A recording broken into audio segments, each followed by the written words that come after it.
امتن ہم محمدی ہیں اور ہمارا وطن ہندوستان۔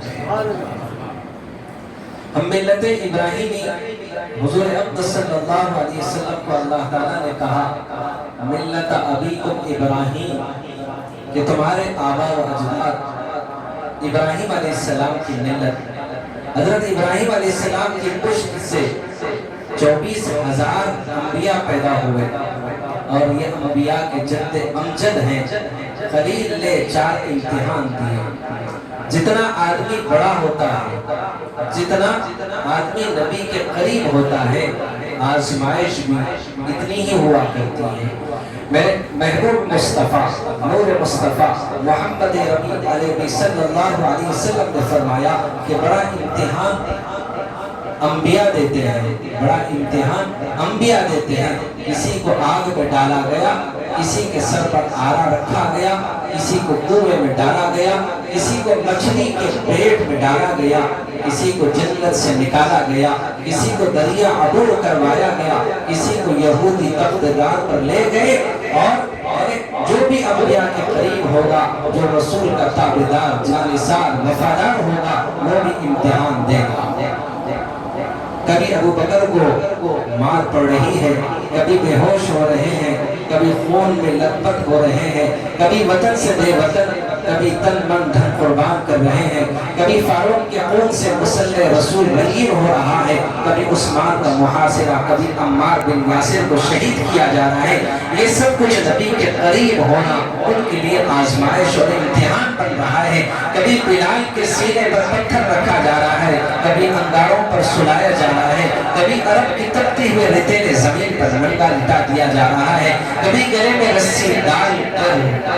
گلیوں میں گھسیٹا جا رہا ہے، اور کبھی سمیہ کو کیا کہتے ہیں نازک حصے پر پرچا مارا جا رہا ہے، اور 2 اونٹوں کو کیا کہتے ہیں 2 پیروں کو 2 اونٹوں سے باندھ دیا جاتا ہے۔ لیکن تب بھی یہ جانثاروں کے زبانوں پر صرف ایک ہی کلمہ ہوتا، لا الہ الا اللہ محمد رسول اللہ۔ جتنا پیغمبر کے قریب ہوگا اتنا ہی امتحان آئے گا۔ میرے محبوب مصطفیٰ صلی اللہ علیہ وسلم کے الفاظ یاد ہے کہ فرمایا جتنا مجھے کافروں سے دکھ پہنچائے ہیں کسی نے اتنا مجھے دکھ نہیں ملا۔ حضور نے فرمایا جتنا مجھے ستایا گیا اتنا کسی کو نہیں ستایا گیا۔ جتنا میں ان راہوں میں 23 سال تک آپ نے جو دکھ اٹھایا، اب بتاؤ آپ نے کہا جتنا مجھے دکھ دیا گیا کسی کو اتنا دکھ نہیں دیا گیا، جتنا مجھے آزمائش اور امتحان میں مبتلا کیا گیا کسی اور نبی کو اتنا آزمایا اور اتنا امتحان نہیں دیا گیا، کیونکہ اللہ نے آپ کو امام الانبیاء بنایا۔ محبوب مصطفیٰ ہے، نور مصطفیٰ ہے، محمد عربی صلی اللہ علیہ وسلم ہے، تو اللہ تعالیٰ اپنے رحمت کے ساتھ اپنے مقرب اپنے محبوب بندوں کو کیا کہتے ہیں آزماتا ہے۔ ایسے ہی ابراہیم خلیل اللہ علیہ السلام کو اللہ تعالیٰ نے آزمایا۔ کیسے آزمایا؟ آپ نے اللہ تعالیٰ سے اولاد کی خواہش کی، 60 سال تک آپ نے دعا مانگتے رہے، رب ہب لی من الصالحین، اے اللہ مجھے نیک اور صالح اولاد عطا فرما۔ اولاد کا دینا اور اولاد کا نہیں دینا، اولاد دینا اور نہیں دینا یہ اللہ تعالیٰ کے اختیار میں ہے۔ یہ اور بات ہے کہ ظاہری تدبیریں ہوتی ہیں، کبھی ہم دواؤں کا رخ کرتے ہیں، کبھی دعاؤں سے ہم کام لیتے ہیں۔ دعائیں یہ دونوں بھی اللہ تعالیٰ کی طرف سے لکھے ہوئے مقدرات ہوا کرتے ہیں۔ نہ دوا سے اولاد ملتی ہے نہ دعاؤں سے، وہ دعائیں تو اللہ تعالیٰ کی طرف سے لکھی ہوئی تدبیریں ہوتی ہیں، یہ اللہ تعالیٰ کی طرف سے لکھے ہوئے ایک مقدرات ہوتے ہیں۔ دوا اور دعا ان دونوں کے پیچھے اللہ کی ذات کام کرتی ہے، اس کی مرضی کے بغیر نہ دوا کام کرتی ہے نہ اس کی مرضی کے بغیر کسی کی دعاؤں میں وہ اثر ہوتا ہے۔ دوا میں تاثیر دینے والی ذات وہ اللہ تعالیٰ کی ہے، دعاؤں میں اثر دینے والی ذات وہ اللہ تعالیٰ کی ہے۔ اللہ تعالیٰ قادر مطلق ہے، مختار کل ہے، اختیار رکھتے ہیں، مرضی کے مالک ہیں، جو چاہے کر سکتے ہیں۔ اللہ نے اس دنیا کے نظام کو بنانے کے لیے تدبیر کا راستہ اختیار کرنے کا حکم دیا، اس دنیا میں رہنے کے لیے اسباب کے راستے کو اختیار کرنے کا حکم دیا، لیکن اسباب پر نہیں۔ آسمانوں پر بیٹھے وہ ذات اقدس جو مسبب الاسباب ہے اس پر ہمیشہ ہماری نظر ہونا چاہیے۔ موت اور زندگی صرف اللہ تعالیٰ کے ہاتھ میں ہے۔ موت کسی کے ہاتھ میں نہیں ہے، موت اور زندگی وہ صرف اللہ تعالیٰ کی ذات ہے۔ اگر انگار کسی کو جلانا اختیار رکھتی، ابراہیم علیہ السلام جل گئے ہوتے، پانی میں ڈوب کر اگر کوئی مر گیا ہوتا تو یونس علیہ السلام مر گئے ہوتے۔ چھری گلے پر ہے اسماعیل کے اور ابراہیم نبوت کا ہاتھ ہے، 70 مرتبہ آپ نے اسماعیل کے کیا کہتے ہیں گلے پر چھری چلائی، لیکن زمین سے خراش نہ لگی، کیونکہ آسمانوں پر بیٹھے ہوئے وہ قادر مطلق، وہ مختار کل، وہ خالق کائنات کا بھی حکم نہیں ہے، ایک چھری بھی اللہ کے حکم کے تابع ہے، اس کی مرضی کے بغیر اسماعیل کے گلے کو ذریعے سے خراش نہ لگے۔ آسمانوں پر جب ابراہیم اپنے بیٹے اسماعیل کے گلے پر چھری رکھ رہے تھے، آسمانوں پر فرشتے ہنگامہ مچا رہے تھے، رو رہے تھے اور گڑگڑا رہے تھے، خدا کے جناب اقدس میں سر جھکائے التجا کر رہے تھے، اے اللہ اگر ابراہیم اپنے ہاتھوں سے اسماعیل کو اگر ذبح کر دے گا، خطرہ ہے کہ کہیں اس پر اس کا اثر پڑ جائے گا۔ اللہ تعالیٰ نے کہا کہ اے فرشتوں گھبراؤ نہیں، چھری کو اس بات کا حکم اور اجازت نہیں، میرے اسماعیل کو ذریعے سے خراش لگ جائے، یہ تو امتحان ہے ابراہیم کا جس کے ہاتھوں اسماعیل کو میں ذبح کرنا چاہتا ہوں، لیکن جب تک میرا حکم نہ چلے وہ چھری میری مرضی کے بغیر ابراہیم اسماعیل کو خراش نہ لگائے۔ آسمان سے آواز آتی ہے، اے چھری خبردار، اگر میرے اسماعیل کو ذریعے سے خراش میں لگ جائے تجھے جہنم کی دہکتی ہوئی انگاروں کا تجھے ایندھن بنا دوں گا۔ آئے جس کو ہم بے جان سمجھ کر اپنے ہاتھوں سے قربانی کے جانوروں کو ذبح کرتے ہو، سمجھ لو کہ وہ بے جان چھری بھی اللہ کے حکم کے تابع ہے۔ اے تو انسان نہیں، تمام مخلوقات میں اللہ نے تجھے انسان بنایا، اشرف المخلوقات بنایا، تیری مرضی بھی اللہ کی مرضی ہونا، تیری زندگی بھی اللہ کی مرضی ہونا، تیری صبح بھی اللہ کی مرضی ہونا، تیری شام بھی اللہ کی مرضی ہونا، تیرا چلنا پھرنا اٹھنا بیٹھنا جاگنا بھی اللہ کی مرضی ہونا۔ اگر اللہ کی مرضی کو دیکھنا چاہتے ہو، نبی کی زندگی کو اپنے سامنے رکھ لو، نبی کی زندگی ہماری بندگی ہے، وہی بندگی وہی بندگی ہماری نجات ہے، اور نجات ان کے لیے ہے جو نبی کی اطاعت اور اتباع اور نبی کی سنت کا جو اتباع کرتے ہیں، انہی کے لیے نجات اور مغفرت ہے۔ 60 سال تک ابراہیم علیہ السلام نے اللہ تعالیٰ سے دعا مانگی، ہم تو چند دن دعائیں مانگتے ہیں، اس کے بعد بیزار ہو کر کہتے ہیں بہت نمازیں پڑھ لی، بہت دعائیں مانگ لی، کچھ فائدہ نہیں ہوا۔ حافظ صاحب کے پاس بھی ہم نے بہت چکر مارے ہیں، ابھی تک فائدہ کچھ نہیں ہوا۔ ہاں فائدہ ہوتا ہے آزمائش اور امتحان کے ساتھ، جو حق کا راستہ اللہ نے آپ کو دیا ہے، جو تدبیر کا راستہ اللہ نے آپ کو دیا ہے، ایمان کی سلامتی کے ساتھ، ایمان کی سلامتی کے ساتھ یقین کے اندر پختگی پیدا کرنے کا ایک راستہ دیا ہے، اللہ سے جوڑنے کا راستہ دیا ہے، اللہ سے محبت کرنے کا راستہ دیا ہے، وہ سبب دیا ہے، وہ تدبیر دیا ہے، جہاں پر تمہارے مقدر چند امتحان کے بعد اللہ نے تمہارے تقدیر لکھا ہے، لیکن اس امتحان کے راستے سے ہمیں صبر کے ساتھ گزرنا ہوگا۔ آج سے 3-4 مہینے پہلے کی بات ہے کہ ایک شخص آیا اور کہنے لگا کہ حافظ صاحب تقریباً 2 سال کے بعد آپ کی دعاؤں سے میری اہلیہ حاملہ ہوئی، 6واں مہینہ چل رہا ہے، تو ڈاکٹر کہہ رہے ہیں اس کے ہاتھ ٹیڑھے ہیں، اس کے پیر ٹیڑھے ہیں، ابھی اس کے گردے کیا کہتے ہیں مکمل طور پہ بن نہیں سکے، اور کیا کہتے ہیں اس کے ہارٹ بیٹنگ بھی کیا کہتے ہیں کمزور ہے، بہتر یہ ہے کہ اس کو ظاہر کر دیا جائے۔ میں نے کہا مناسب نہیں ہے، جس حالت میں بھی خدا تمہیں نعمت سے نواز رہا ہے اس نعمت کی تمہیں قدر کرنا ہوگا۔ ایک چیز ذہن میں رکھو، خدا قادر مطلق ہے، قدرت والا ہے، طاقت والا ہے۔ ہو سکتا ہے جو کچھ حالات اس آئین پوائنٹ کے ذریعے سے تمہارے سامنے آ رہے ہو سکتا ہے اس حالات کی بہتری آسمانوں پر بیٹھا مقتدر عبد المقتدر کے ساتھ شاید دعاؤں میں لکھا ہوگا۔ آپ اس عمل کو ظاہر نہیں کرنا، آپ جاؤ جائیں میں نظام جا کر فتویٰ لے لینا، اب اس عمل کو ثابت نہیں کیا جا سکتا، اس عمل کو ظاہر نہیں کیا جا سکتا۔ جامع نظام سے فتویٰ آیا کہ اس پر جان ہے، ابھی تم اس عمل کو ظاہر نہیں کر سکتے۔ میں نے کہا اب آپ کو یقین آ گیا، اب ضائع نہ کرو اپنے اوقات کو، بس کیا کہتے ہیں ڈپریشن اور ٹینشن میں گزارنے کے بجائے ہفتے میں ایک مرتبہ غریب کے پاس آ جایا کرو۔ خدا کی قسم اللہ کے کلام کا معجزہ دیکھ لینا۔ سبحان اللہ۔ 2-3 مہینے میں، ہفتے میں، 15 دن میں میں سچویشن اور موقع دیکھ کر کبھی مہینے میں ایک مرتبہ بھی بلایا، 2 مہینے میں ایک مرتبہ بلایا، اس کے بعد ہفتے میں، یعنی الحمدللہ ابھی چند دن پہلے ڈیلیوری ہوئی، ہاتھ بھی سلامت، پیر بھی سلامت، سبحان اللہ، ہارٹ بھی سلامت، سبحان اللہ۔ سارے اعضاء کو دیکھ کر ڈاکٹر کی چیخ نکل گئی، کہہ رہا ہے کہ یہ سب کیا ہو گیا؟ تو ماشاءاللہ وہ باپ کہتا ہے، حافظ صاحب ڈیلیوری سے پہلے میں نے اپنی اہلیہ کو لایا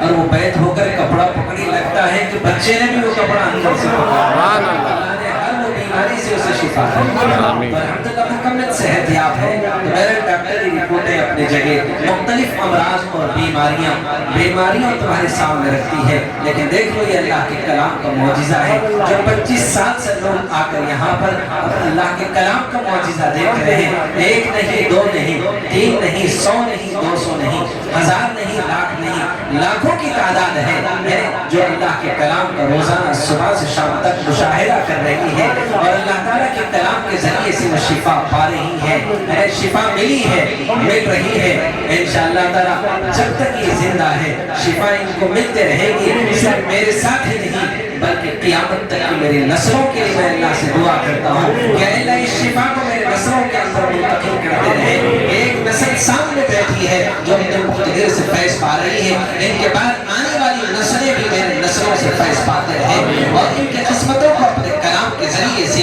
اللہ تیرے رحمت اور محبت کے قریب کرتے ہوئے نبی والی زندگی ان کی زندگی میں لانا، یہ اس کی صبح سے شام تک تدبیریں ہوتی ہیں، تو ہر قسم کی امراض اور بیماریاں غریب کے پاس رجوع ہوتے ہیں، اور الحمدللہ اللہ تعالیٰ اپنے فضل و کرم سے، یہ قرآن کا معجزہ ہے کہ اللہ تعالیٰ اپنے قوت سے، اپنے قدرت سے نبی کے کیا کہتے ہیں نبی کے صدقے میں اللہ تعالیٰ آنے والے مریضوں کو شفا دیتا ہے۔ تو ابراہیم علیہ السلام 1 دن نہیں 2 دن نہیں 60 سال تک اللہ تعالیٰ سے مانگتے رہے کہ رب حب لی من الصالحین، اے میرے اللہ مجھے نیک اور صالح اولاد عطا فرما۔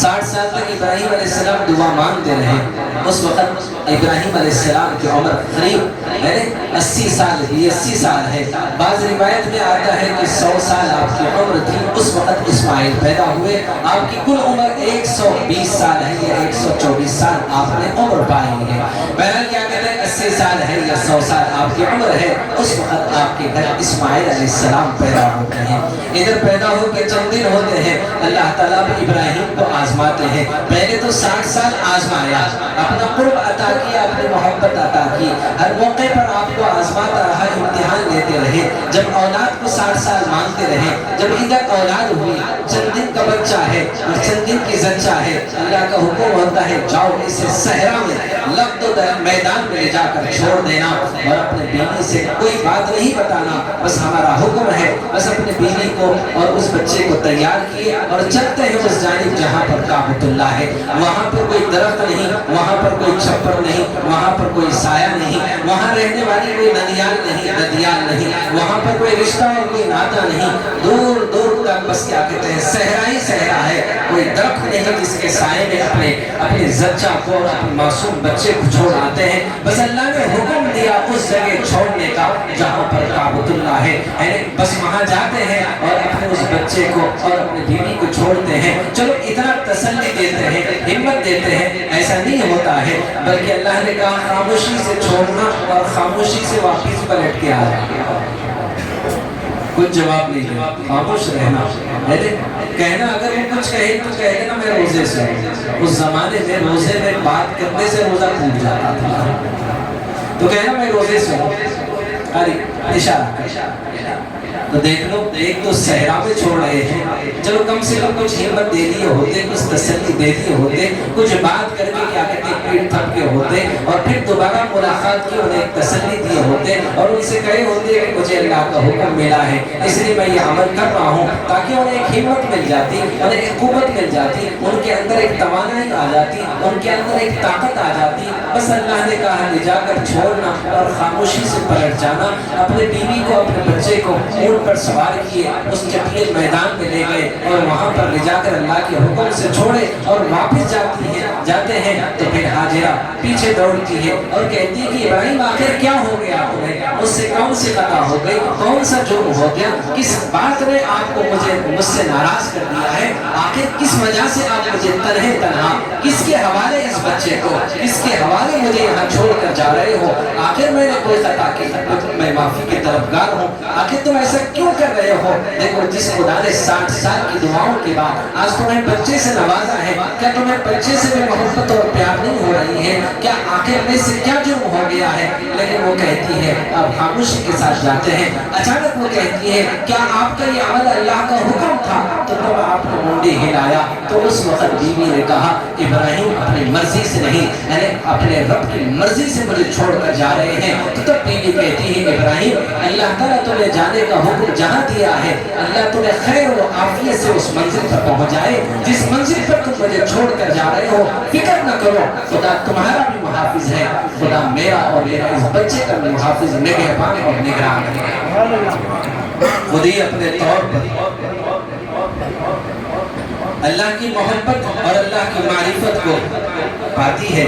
اس کے بعد چلے جاتے ہیں، مشکیزے میں پانی ہوتا ہے اور کچھ سمتو ہوتے ہے، وہ کہتی کوئی درخت نہیں تھا وہاں پر جس کے سائے میں چھوڑ کر گئے تھے، اطراف کوئی علاقے میں کوئی سسرالی رشتہ دار نہیں تھے، یعنی جن کے بھروسے پر آپ چھوڑ کر جا رہے ہیں، نہ ننیال والے ہیں اس معصوم بچے کے، نہ ددیال والے ہیں، نہ ماموں ہیں، نہ وہاں پر کوئی چچایا ہے، نہ کوئی رشتے ہیں، نہ کوئی ناتے ہیں، چٹیل دور دور تک صحرائی سہار ہے، پہاڑی علاقہ ہے، وہاں پر آپ چھوڑ کر جاتے ہیں۔ چند دن تک وہ سب کو چلتے رہے، پانی آپ پیتے رہے، یہاں تک کہ پانی ختم ہو گیا، کھانے کا سمتو ختم ہو گیا، اب سینے میں جو دودھ تھا اسماعیل کے لیے وہ بھی خشک ہو گیا، اور اسماعیل کا گلا خشک ہوتا ہے، اور ماں کیا کہتے ہیں اسماعیل کے لیے پانی کی تلاش میں کبھی صفا سے مروہ کی طرف دوڑتی ہے، کبھی مروہ سے صفا کی طرف دوڑتی ہے۔ جب صفا سے مروہ کی طرف جاتی ہے تو درمیان میں کیا کہتے ہیں چھوٹی سی کیا کہتے ہیں جگہ ہوتی ہے جہاں پر وہ دوڑ لگاتی ہے، بچہ وہاں پر سوتا ہے، اس کو خیریت سے دیکھتی ہے کہ چلی میرا بچہ خیریت سے ہے، پھر مروہ کی طرف دوڑ لگاتی ہے تاکہ اس پہاڑ پر چڑھو، آتے ہوئے ادھر سے جاتے ہوئے کوئی مسافر نظر آ جائے ان کو اشارہ کر لوں، ان سے مدد طلب کر لوں۔ جب اس مروہ کی طرف جاتی ہے پھر اچانک دل پر خیال آتا ہے پتہ نہیں میرے اسماعیل کا کیا حال ہو گیا، پھر مروہ سے نیچے اتر کر آتی ہے، پھر اس کے بعد اپنے بچے کو دیکھتی ہے کہ سانس چل رہی ہے اور وہ زندہ سلامت ہے، پھر صفا کی طرف دوڑ لگاتی ہے، شاید اس پہاڑ پر کبھی وہ نظر آ جائے، صفا سے لے کر مروہ، مروہ سے لے کر صفا، یہاں تک کے ساتھ چکر لگاتی ہے۔ اچانک جیسے بچے کے قریب آتی ہے تو کیا دیکھتی ہے کہ جہاں پر اسماعیل ایڑیاں کھس رہے ہیں وہاں سے چشمہ ابھر رہا ہے۔ سبحان اللہ، سبحان اللہ۔ فوراً پانی لیتی ہے، بچے کو پلاتی ہے اور خود بھی پانی سے سیراب ہوتی ہے، اس کے بعد مشکیزے میں پانی کو جمع کرتی ہے، پھر اس کے بعد اطراف سے مٹی کا کٹا بناتی ہے، اور اس کے بعد جب پانی نہیں تھمتا ہے، رکتا نہیں، تو وہ کہتی ہے کہ زم زم زم زم رک جا، بس اتنا کہنا تھا کہ وہ پانی آگے بہنے سے رک گیا۔ حضور صلی اللہ علیہ وسلم نے فرمایا اما جان ہاجرہ اگر اس پانی کو زمزم نہ کہتی تو وہ پانی مشرق سے لے کر مغرب تک، شمال سے لے کر جنوب تک پھیل جاتا۔ الحمدللہ اسماعیل کے جہاں ایڑیاں کھس رہے تھے وہاں سے اللہ تعالیٰ نے چشمے کو جاری کر دیا، اور آج بھی ساری دنیا اس پانی سے فیضیاب ہو رہی ہے، سیراب ہو رہی ہے۔ اللہ نے اس پانی میں ایسے اثر دیا ہے، ایسی تاثیر دیا ہے، ہر قسم کے امراض اور بیمار شخص جو وہ پانی پی لیتا ہے تو اللہ اکبر، اللہ تعالیٰ اس پانی میں شفا دیتا ہے۔ لیکن تعجب یہ ہے کہ ہر مرض سے شفا پانے والے، اس پانی سے فیض پانے والے آج کرونا کے نام پر اس کنویں کو بند کر کے کرونا کے نام پر ساری دنیا کو ہیبت زدہ، دہشت زدہ، خوف زدہ کر دیا جاتا ہے۔ کرونا ایک معمولی سا مرض ہے، اس سے خطرناک امراض اور بیمار لوگ وہاں جاتے اور اس پانی کو پیتے۔ خدا کی قسم ان کانوں نے ایسے ہزاروں بے شمار بیماروں کو سنا ہے کہ ہم جب عمرے پر گئے اور وہاں جا کر ہم نے کعبۃ اللہ کے گرد چکر لگائے اور اللہ تعالیٰ سے اس کی رحمت کی طلبگار بن کر یعنی بسم اللہ کہہ کر جب زمزم کا پانی خوب پیے، اللہ تعالیٰ نے اس پانی کے ذریعے سے ہمارے کینسر کو ختم کر دیا، فلاں مرض کو ختم کر دیا، فلاں بیماری کو ختم کر دیا۔ کہنے کا مطلب ہے کہ زمزم وہ زمزم ہے جہاں اسماعیل ایڑیاں گھس رہے تھے، خدا نے اپنے قدرت اور اپنے کیا کہتے ہیں طاقت کا وہ مظہر دکھا دیا کہ اسماعیل کی جہاں ایڑیاں گھس رہے تھے وہاں سے چشمے کو جاری کر دیا۔ الحمدللہ ابتدا سے لے کر آج تک خدا کی قسم قیامت تک چشمہ جاری اور ساری رہے گا، جس کے پانی کے پینے سے لوگ مختلف امراض اور بیماریوں سے اللہ تعالیٰ ان کو شفا دے دیتا ہے۔ اللہ تعالیٰ نے حکم دے دیا فلسطین وہاں سے بچے کو چھوڑے اور چلے گئے۔ ابھی صرف 5-6 سال کی عمر کو اسماعیل پہنچ گئے۔ ابراہیم علیہ السلام کو بیٹھے بیٹھے تھوڑا سا خیال آیا، پتہ نہیں میرے اسماعیل کا کیا حال ہے۔ بس اتنا تھوڑا سا ذہن میں آنا تھا، اللہ تعالیٰ کی طرف سے آواز آئی، ابراہیم کیا سوچ رہا ہے؟ اللہ کچھ نہیں، تیرے دل میں میری محبت ہے یا اسماعیل کی ہے؟ تو کہا کہ آپ کی محبت ہے، اچھا چلے ہم آپ کو آزماتے ہیں۔ یعنی اللہ تعالیٰ بھی امتحان لیتے ہیں، اسماعیل کو ذبح کرنے کا حکم دیتے ہیں۔ اللہ تعالیٰ نے خواب میں آپ کو بتایا، تو آپ جب نیند سے بیدار ہوئے تو آپ اس خواب کو سمجھ نہیں سکے۔ پہلی رات جب نیند سے بیدار ہوئے، آپ کو جب قربانی کا حکم دیا گیا، آپ نے 100 اونٹوں کی قربانی دی، پھر رات میں سوئے تو پھر وہی خواب دیکھا، پھر دوسرے دن نیند سے بیدار ہوئے 200 اونٹوں کی آپ نے قربانی دی، پھر تیسرے دن جب آپ نے خواب دیکھا کہ آپ کے ہاتھ میں چھری ہے اور اسماعیل لیٹے ہوئے ہیں اور اس کی گردن پر آپ چھری چلا رہے ہیں، تو آپ کو سمجھ میں آ گیا یہ قربانی خدا اونٹوں کی نہیں میرے بیٹے اسماعیل کے نام رہا ہے۔ بس اس نیت کے ساتھ فلسطین سے نکلتے ہیں، مکہ پہنچتے ہیں۔ پہلی مرتبہ وہ معصوم بچہ اچھلتا اور کودتا ہوا اپنے باپ کا دیدار کرتا ہے، باپ کے آغوش میں جاتا ہے، باپ محبتوں کے ساتھ اپنے اسے سینے سے چمٹا لیتا ہے۔ ماں بھی باپ اپنے شوہر کی اس آمد پر اور بچے کی اس خوشی پر کیا کہتے ہیں مسرور ہوتی ہے، خوشی کا اظہار کرتی ہے۔ ابراہیم کہتے ہیں کہ مجھے اس بچے کو ساتھ لے جانا ہے، میں جنگل سے کچھ لکڑیاں وغیرہ لے کر آؤں گا، کچھ سیر و تفریح کراؤں گا۔ اس کے بعد ماں نے بچے کو نہلایا، غسل دیا اور کپڑے نئے بدلائے، اور اس کے بعد اپنے باپ کے ساتھ وہ معصوم بچہ چلتا ہے۔ ابراہیم اپنے ہاتھ میں رسی لیتے ہیں، چھری کو آستین میں چھپاتے ہیں، چلتے ہیں جہاں پر اس جانب جہاں خدا نے ان کو حکم دیا تھا۔ بس جیسی چلنے لگے تو شیطان کو پریشانی سوجی، اس نے کہا کہ اگر ابراہیم اس عمل میں کامیاب ہو جائے گا مزید اللہ کا وہ قرب پائے گا۔ اللہ کے اس قرب سے روکنے کے لیے شیطان نے کہا اب کیسے روکا جائے؟ اس معصوم بچے کے پیچھے چلنے کے لگا اور کہنے لگا کہ اسماعیل کہاں جا رہے ہو؟ بولے ابو کے ساتھ جا رہا ہوں جنگل، سیر و تفریح کروں گا، واپسی میں لکڑیاں لے آؤں گا تاکہ گھر میں چولہا سے لگ جائے، اور آج ممی ابو کی اس آمد کی خوشی میں کچھ اچھا بنا کر مجھے بھی کھلائیں گے اور ابو جی بھی کیا کہتے ہیں کھائیں گے۔ تو شیطان کہنے لگا نہیں نہیں، وہ تم کو ذبح کرنا چاہتے ہیں۔ تو وہ کہنے لگے ایسے کیسے ذبح کریں گے؟ باپ بھی کہیں اپنے بیٹے کو ذبح کرتا ہے، دیکھو ہاتھ میں چھری چھپی ہے۔ تو بچہ کہنے لگا اس سے لکڑیاں کاٹیں گے، دیکھو رسی کو انہوں نے ہاتھ میں رکھا ہے، بولے اس سے لکڑیوں کو باندھیں گے۔ شیطان نے کہا نہیں نہیں، وہ چھری تمہارے گلے پر چلائیں گے، اس رسی سے تمہیں پیر تمہارے ہاتھ باندھ دیں گے۔ اسماعیل نے کہا ایسا کیوں کریں گے؟ بولے نہیں، اللہ کا ان کو حکم ملا ہے۔ تو اسماعیل 6 سال کے بچے نے اس شیطان کو دھتکار کر کہا اے مردود نکل جا، جب اللہ کا حکم ہے ایک اسماعیل نہیں، اگر خدا مجھے 100 جانے دیتا اور 100 جانے بھی اس خدا پر میں قربان کر دیتا جس باپ کو میرے اللہ نے نبوت دے کر اسماعیل ابراہیم کو آزما رہا ہے۔ اللہ تعالیٰ امتحان لے رہے ہیں اپنے اسماعیل، اپنے ابراہیم کا امتحان لے رہے ہیں۔ شیطان نے کہا اب تو یہ بڑی پریشانی لگی ہوئی ہے، اب کیا کریں؟ خاتون کے کیا کہتے ہیں دل بڑے کمزور ہوتے ہیں، اگر وہ کسی معاملے میں رکاوٹ بن جاتے ہیں تو بڑی سے بڑی طاقت رکھنے والے مرد بھی عورتوں کے سامنے ہتھیار ڈال دیتے ہیں۔ اور اس نے سوچا یہ بچہ تو بات میں نہیں مان رہا ہے، اگر میں جا کر حاجرہ کو سمجھا دوں، اگر وہ بات سمجھ میں آ جائے تو اسماعیل کو اس عمل سے روک دیں گے، اور ابراہیم جو اللہ کا قرب پانے کے لیے اس عمل کو کرنے کے لیے مینا کے میدان کی طرف چل رہے ہیں،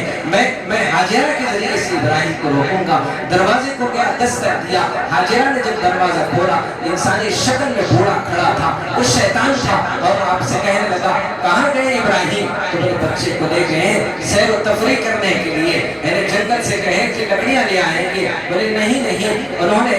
اپنے بچے کو ذبح کرنے کے لیے ساتھ لے گئے ہیں۔ تو آپ نے کہا کیسے ہو سکتا ہے کہ ایک باپ اپنے بچے کو ذبح کر دے؟ تو اب شیطان نے اپنا پیترا بدلا اور اس حقیقت کی طرف آیا اور کہنے لگا تمہیں پتہ ہے کہ اللہ تعالیٰ نے ان کو حکم دیا ہے اسماعیل کو ذبح کرنے کی، قربانی مانگا ہے۔ تو تب حاجرہ نے کہا کہ اے مردود نکل جا، جب اللہ نے میرے اسماعیل کی قربانی مانگی ہے، مجھے ایک اسماعیل نہیں 100 اسماعیل ہوتے اور خدا ان سے ان کی جانیں مانگتا، میں 100 اسماعیل کو خدا کی راہ میں قربان کر دیتی۔ تب وہاں سے شیطان بھاگا۔ اب اس نے سوچا اب آخری ایک موقع ہے، ابراہیم کے قریب جاؤں، ان کو بھی بہکاؤں، ان کو بھی بھٹکاؤں۔ ان کے قریب پہنچا اور کہنے لگا ابراہیم کہاں جا رہے ہو؟ بولے مینا کے میدان اپنے بیٹے اسماعیل کی قربانی دینے کے لیے جا رہا ہوں۔ بولے ایسے کیوں کر رہے ہو؟ بولے رات میں اللہ نے خواب میں مجھے اشارہ دیا، وہ اپنے بیٹے کی قربانی کی طرفدار ہے، تو میں چاہتا ہوں کہ اس کی خوشنودی کے لیے میں اپنے بیٹے کو اس کے راہ میں، اس کے بارگاہ میں کیا کہتے ہیں ذبح کرنا چاہتا ہوں۔ تو شیطان نے کہا کہیں یہ خواب کوئی شیطانی چکر تو نہیں ہوگا؟ اللہ نے 60 سال کی دعاؤں کے بعد جب تمہارے گھر یہ اولاد عطا کی ہے تو کہیں شیطان تمہیں گمراہ کرنے کے لیے، تمہیں اولاد جیسی نعمت سے محروم کرنے کے لیے شاید ایسا کر رہا ہوگا۔ تو ابراہیم تو اللہ کے خلیل ہے، اللہ کے دوست ہے، اس کی عیاری اور مکری کو آپ نے بھاپا اور کہا کہ اے مردود نکل جا، تو خود شیطان ہے، اور کہہ رہا ہے کہ شیطان نے خواب دکھایا ہے۔ آپ نے اسے کنکریاں مارا اور وہ بھاگ گئے۔ جب اپنے بیٹے اسماعیل کو لے کر مینا کے میدان میں وہاں پہنچے اور اس کے بعد آپ نے کیا کہتے ہیں ذبح کرنے کی تیاری شروع کی، اس سے پہلے کہ آپ اپنے بیٹے اسماعیل کے گلے پر چھری رکھتے، اپنے بیٹے سے آپ نے مشورہ کیا اور کہا کہ بیٹے میں خواب میں دیکھ رہا ہوں کہ تمہیں ذبح کروں، بتاؤ تمہاری بیٹی اس میں کیا رائے ہے؟ اگر اس زمانے میں بچے سے اگر باپ کہے گا کہ بیٹے میرے کو اللہ میاں کا حکم مل رہا ہے کہ تمہیں ذبح کر دوں، تو وہ تتلاتی ہوئی زبان پہ کہے گا ڈیڈی اچھے خواب پڑھے، چاقو لاؤ میں تمہارا کچھ کاٹ دیتا ہوں۔ ابراہیم علیہ السلام نے جب بیٹے سے کہا اور بیٹے نے اپنے باپ کے سامنے سر جھکایا، یہ باپ کی فرما برداری بیٹے کے وجود میں اور بیٹے کی زندگی میں کیسے آئی؟ کیونکہ ابراہیم نے بھی اپنے باپ کے سامنے ایسے ہی سر جھکایا ہے۔ جب آزر نے ابراہیم علیہ السلام کے باپ نے جب کہا کہ ابراہیم تم بتوں کو برا بھلا کہنا چھوڑ دو ورنہ تمہیں کاٹ دوں گا، تمہیں مار دوں گا، تمہارا خیمہ بنا دوں گا، تمہاری بوٹی کر دوں گا، تو تب ابراہیم علیہ السلام نے اپنے باپ کی طرف دیکھا اور دیکھ کر کہا کہ ابا جان میں تو آپ کے لیے ہدایت کی دعا کرتا رہوں گا، آپ جو مجھ سے کروا رہے ہیں، جو کہہ رہے ہیں یہ تو مجھ سے نہیں ہوتا، تیرے سوا معبود حقیقی کوئی نہیں ہے، کوئی نہیں، تیرے سوا مقصود حقیقی کوئی نہیں ہے، کوئی نہیں، تیرے سوا موجود حقیقی کوئی نہیں ہے، کوئی نہیں، تیرے سوا مشہود حقیقی کوئی نہیں ہے، کوئی نہیں، رواں رواں بوٹی بوٹی خون کا ہر خطرہ اللہ کی عشق اور محبت اور معرفت میں ابراہیم کا ڈوبا ہوا باپ کے سامنے سر جھکایا۔ اس سے پہلے کہ کچھ لبکشائی کرتے کہنے لگے کہ ابا جان آپ کا میرا ایک دوسرے کے ساتھ بن نہیں رہا ہے، آپ جو کام مجھ سے لینا چاہتے ہیں میرے ہاتھ میں ایک چاند دے دیا جائے اور سورج دے دیا جائے تب بھی میں ان بتوں کی پرستش نہیں کر سکتا۔ بس وہ کیا کہتے ہیں باپ سے جدا ہوئے اور ہجرت کر کے چل دیے۔ آج باپ کے سامنے ابراہیم نے سر جھکایا، آج دیکھ لو ابراہیم کے سامنے بیٹا اسماعیل سر جھکاتا ہے۔ جیسی کرنی ویسی بھرنی، نہ مانے تو کر کے دیکھ، جنت کی ہے دوزخ کی ہے، نہ مانے تو مر کے دیکھ۔ اولاد کو فرمانبردار دیکھنا چاہتے ہو تم نے اپنی زندگی کا جائزہ لینا، تم نے بھی اپنے ماں باپ کے ساتھ کتنی فرمانبرداری کی ہے، کتنے اپنے ماں باپ کے سامنے تم نے سر جھکایا۔ ایک باپ نے اپنے بیٹے کو، ایک بیٹے نے اپنے باپ کو مارتا ہوا ایک چورستے پہ لے گیا تو باپ نے کہا کہ بیٹے بس کر دے، بس کر دے، اس کے آگے ایک قدم بھی نہ لے جا۔ بولے کیوں؟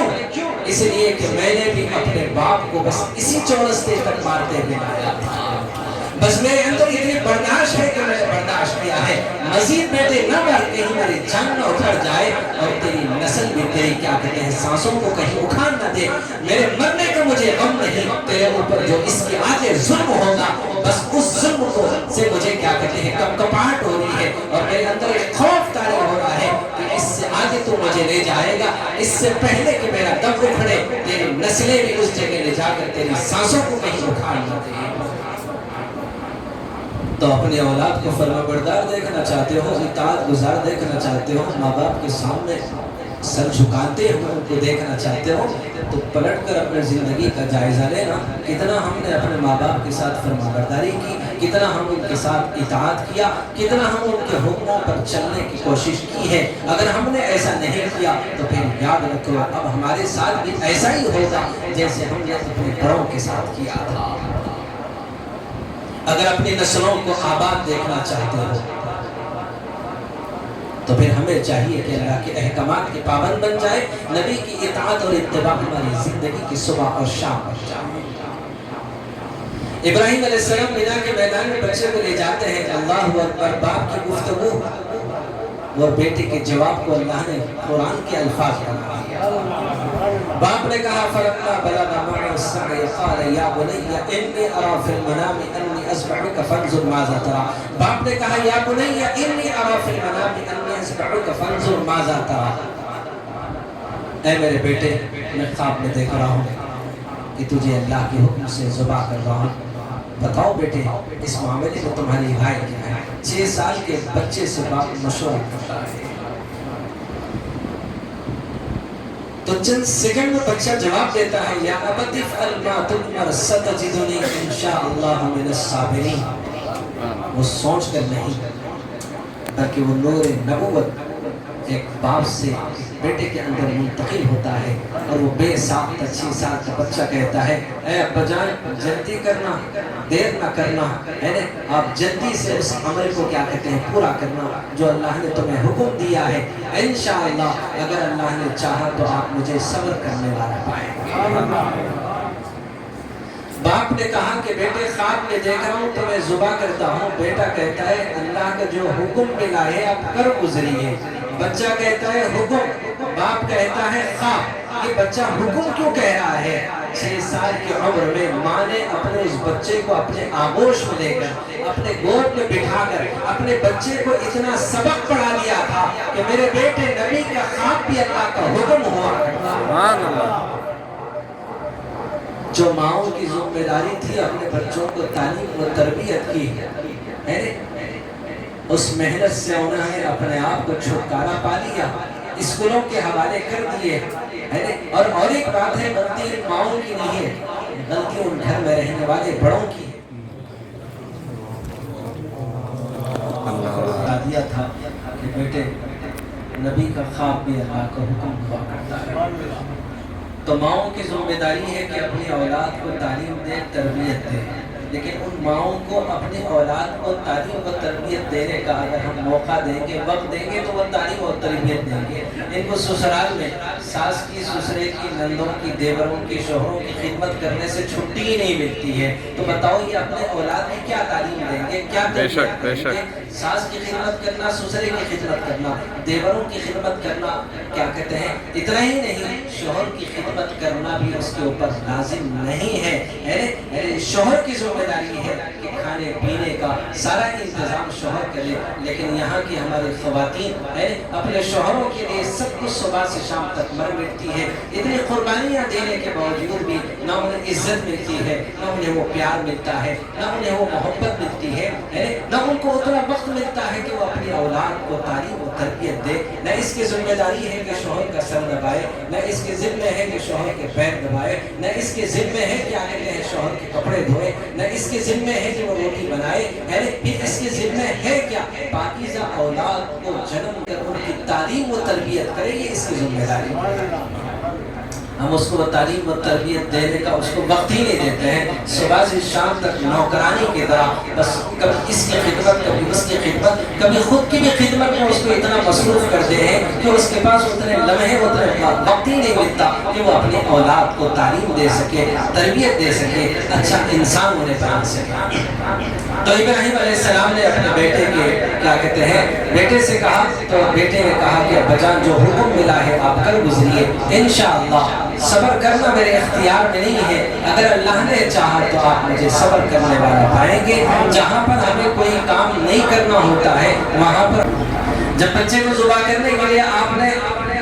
کیا کہتے ہیں لٹانا چاہا، تو تب بچے نے کہا کہ ابا جان ایک کام کر لینا، اپنے آنکھوں پہ پٹی باندھ لینا، میرے آنکھوں پر بھی پٹی باندھ دینا، جب مجھے ذبح کرنا ان خون آلود کپڑوں کو میرے ماں کے حوالے کرنا، جب بھی ماں کو میری یاد آئے گی ان خون آلود کپڑوں کو دیکھے گی اور کہے گی میرا بیٹا مرا نہیں، اللہ کی راہ میں قربان ہو گیا۔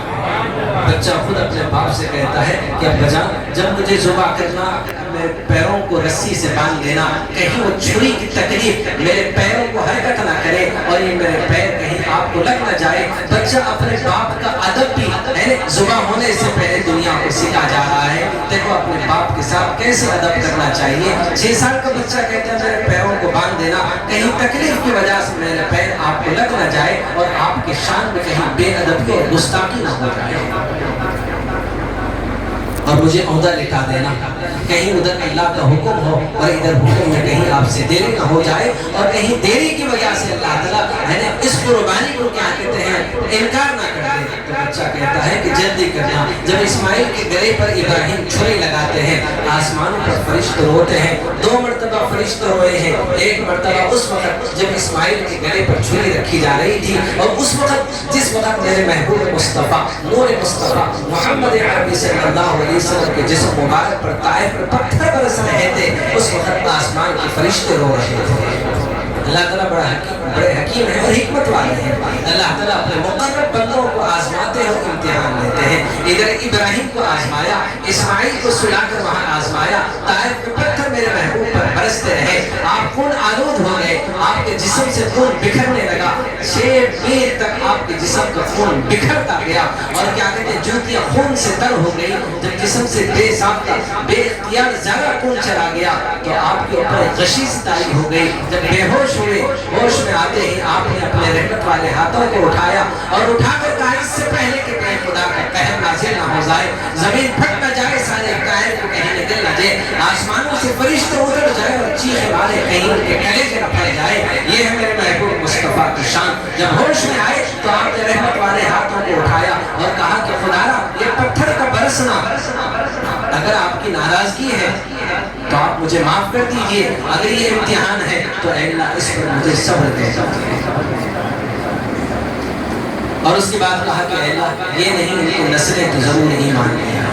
اور حضور صلی اللہ علیہ وسلم کی دعاؤں کی برکت ہے۔ غریب 1 سے 3 مرتبہ طائف کیا، ماشاءاللہ سارے طائف میں جدھر دیکھو جہاں دیکھو وہیں جلوہ نما تو ہے۔ ہر جگہ نماز کے اوقات میں اذان کی آوازیں بلند ہوتی ہیں، اور ہر جگہ ماشاءاللہ ایمان ہی ایمان نظر آتا ہے۔ اگر حضور صلی اللہ علیہ وسلم اس وقت اگر زبان سے نہ کہتے، صرف دل میں آنا ہوتا کہ اللہ نے پکڑ لے، تو ساری دنیا کے لیے طائف عبرت بن جاتا، ایسا قبرستان بن جاتا جس کے قریب جانے سے لوگ تھراتے، کپ کپاتے، اور لوگوں پر ایک ہیبت خوف طاری ہو جاتا، کیونکہ وہاں پر اللہ کے نبی پر پتھر برسائے گئے، اور نبی کی بد دعا سے سارے طائف کو اللہ نے قبرستان میں بدل دیا۔ نہیں میرے نبی نے ہاتھ اٹھا کر طائف والوں کے لیے دعا کیا۔ تو کہنے کا مطلب یہ ہے کہ ایک وقت فرشتے جب روئے جب اسماعیل کے گلے پر چھری چلائی جا رہی تھی، اور دوسری مرتبہ جب طائف میں میرے محبوب مصطفیٰ پر پتھر برس رہے تھے۔ تو کہنے کا مطلب یہ ہے کہ حضور صلی اللہ علیہ وسلم حضرت اسماعیل علیہ السلام کو جب ذبح کرنے کے لیے جب ابراہیم علیہ السلام جب گلے پر چھری رکھ رہے تھے، 70 مرتبہ آپ نے چھری چلائی۔ اللہ نے جبرائیل کو بھیجا ایک دمبا دے کر اور کہا کہ اسماعیل کو ہٹا دو اور اس جگہ دمبے کو رکھ دو۔ جب کیا کہتے ہیں اسماعیل کو فرشتے نے ہٹایا اور چھری جب چل پڑی تو آسمان سے آواز آئی کہ بس ابراہیم تم نے اپنا خواب سچ کر دکھایا۔ محبت کرنے والوں کو ایسے ہی آزمایا کرتے ہیں، یہ تمہاری آزمائش اور امتحان تھا۔ ابراہیم علیہ السلام ایسے آسمان کی طرف آنکھوں پر پٹی باندھی ہوئی، یوں کہنے لگے کہ خدایا تو نے ایک اسماعیل دیا تھا اور ایک اسماعیل کی تو نے قربانی مانگی، میں نے اس اسماعیل کو قربان کر دیا۔ تیرے عزت و جلال کی قسم ایک نہیں 100 اسماعیل دیتا اور ایک ایک کر سب کو تیری راہ میں قربان کر دیتا۔ میرے رب نے کہا ابراہیم ذرا آنکھوں کی پٹی نکال کر دیکھنا، ہماری قدرت تو دیکھ لینا۔ جب ابراہیم نے آنکھوں کی پٹی ہٹائی تو دیکھ کر آپ بے ساختہ چیخ نکلی، جبرائیل کھڑا ہے، اسماعیل سلامتی کے ساتھ کھڑا ہے۔ آپ بے ساختہ کہنے لگے اشہد ان اللہ اکبر اللہ اکبر۔ جبرائیل کھڑا تھا، وہ کہنے لگا لا الہ الا اللہ اللہ اکبر۔ اسماعیل نے کہا اللہ اکبر وللہ الحمد۔ اللہ تعالیٰ اللہ کی راہ میں قربانی دینا اللہ نے ہمیں سکھایا ہے، تو اللہ تعالیٰ ہمارے مال میں کا کچھ حصہ سال میں ایک مرتبہ اللہ تعالیٰ قربانی ہم سے مانگ رہے ہیں۔ لَن يَنَالَ اللَّهَ لُحُومُهَا وَلَا دِمَاؤُهَا وَلَكِنْ يَنَالُهُ التَّقْوَىٰ مِنكُمْ۔ جب تم میری راہ میں قربانی کرتے ہو، نہ بکرا پہنچتا ہے، نہ اس کی کھال پہنچتی ہے، نہ اس کی ہڈیاں پہنچتے ہیں، نہ اس کا گوشت پہنچتا ہے، نہ اس کے گردے پہنچتے ہیں، بلکہ قربانی کا قطرہ زمین پر گرنے سے پہلے وہ تمہارا اخلاص پہنچتا ہے۔ جب تم قربانی کرنا اپنے نیتوں کو درست کرنا۔ اب دیکھ لیجیے قربانی کے وقت آتے ہی بکری کی تلاش میں نکل جاتے ہیں، ادھر سے دبا کر دیکھتے ہیں، ادھر سے دبا کر دیکھتے ہیں، اور اہلیہ جاتے ہوئے کہتی ہے کہ جی پچھلے سال کا بکرا بہت کڑک تھا، بہت گوشت بہت سخت تھا، ذرا نرم نرم لے کے آنا، یہ مولوی ملاؤں کی باتوں میں نہیں آنا ہے، کولا کولا دیکھ کر لا لینا۔ پہلے ہی مہنگائی بہت زیادہ ہے، مہنگا بھی مت خریدو، سستا خریدو، کولا خریدو، اور اب کی مرتبہ یہ نیت کر لو کہ سارا گوشت فریج میں رہنے والا ہے، اگر بانٹ نہیں ہے تو چھچڑے ہڈیاں وغیرہ انشاءاللہ بانٹ دیں گے۔ تو کہنے کا مطلب ہے کہ ہماری نیتیں ہی قربانی دینے سے پہلے خراب ہوتی ہیں، اس کے بعد قربانی کا گوشت فریج میں ایسا رکھا ہوتا ہے 5